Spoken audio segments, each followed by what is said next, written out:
ආයුබෝවන් හැමෝටම අද අපි කතා කරන්න යන්නේ රුහුණු මහා කතරගම දේවාලය ගැනයි. කුලමල ජාති ආගම ભેදයකින් තොරව ලක්ෂ සංඛ්‍යාත ජනතාවක් වන්දනා කර මේ පිමියතම ඉතිහාසය ඔබ දන්නවද?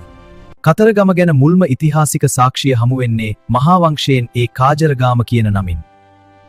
දේවානම් පියතිස්ස රජතුමාගේ කාලයේ ශ්‍රී මහා බෝධිය ලංකාවට වැඩම කරවද්දී ඒ උත්සවයට කජරගාමයේ සිටි කුමාරවන් සහභාගී වී ඇති බව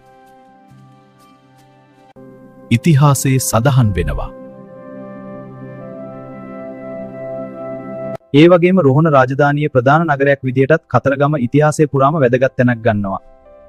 ලංකා ඉතිහාසයේ හැරවුම් ලක්ෂ්‍ය වුණු වෙලාර දුටුගැමුණු යුද්ධයට කතරගමෙන් පුදුමාකාර පිටිවහලක් ජනප්‍රවාදයේ සඳහන් වෙන්නේ දුටුගැමුණු රජතුමා යුද්ධයට යන්න කලින් කතරගම වැඩිහිටිගන්දර ගිහින් දෙවියන්ගෙන් අවසර පැතුවා කියලා. එතනදී රජතුමා දැඩි අධිෂ්ඨානයක යුතුව එක පොරොන්දුවක් වුණා මම මේ යුද්ධයෙන් දිනලාට එක්සේසත් කළොත් ඔබ වහන්සේ වෙනුවෙන් මහා මන්දිරයක් හදවනවා කියවියල. රජතුමාගේ මේ කැපවීම දැකපු දෙවියන් යුද්ධයේදී රජතුමාට රහසිගත උදා කළා කියලා ගමියෝ විශ්වාස කරනවා. යුද්ධ ජයග්‍රහණය කරලා රජුණාට පස්සේ දුටුගැමුණු රජතුමා තමන්ගේ පොරොන්දුව අකුරටම ඉටු කළා.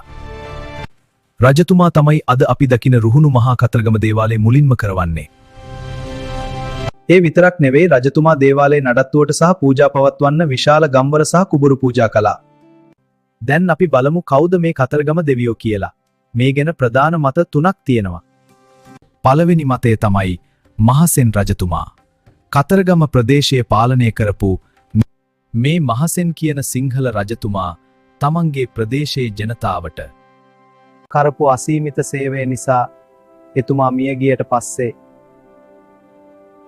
කතරගම ජනතාව එතුමාව දේවත්වයෙන් අදහන්න පටන් ගත්තා කියලා විශ්වාස කරනවා.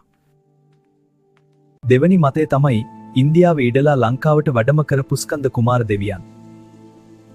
හින්දු බතිමතුන් විශ්වාස කරන්නේ ශිව දෙවියන්ගේ පුත් ස්කන්ද කුමාර.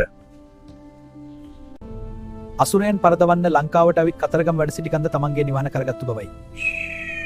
නමුත් මේ හැම කතාවකටම වඩා ලස්සනම කතාව තියෙන්නේ වැඩි ජනතාව අතරේ.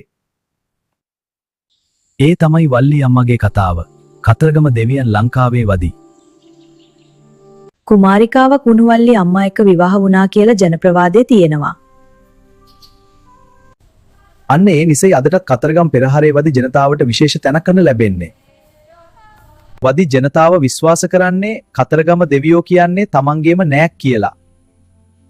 මේ විදිහට සිංහල, දෙමළ සහ වැදි ජනතාව මේ හැමෝම එකම දෙවියෙක්ව තමන්ගේම කෙනෙක් විදියට අදහන ලෝකයේ තියෙන එකම පුණ්‍ය භූමිය කතරගම වෙන්නේ නැති.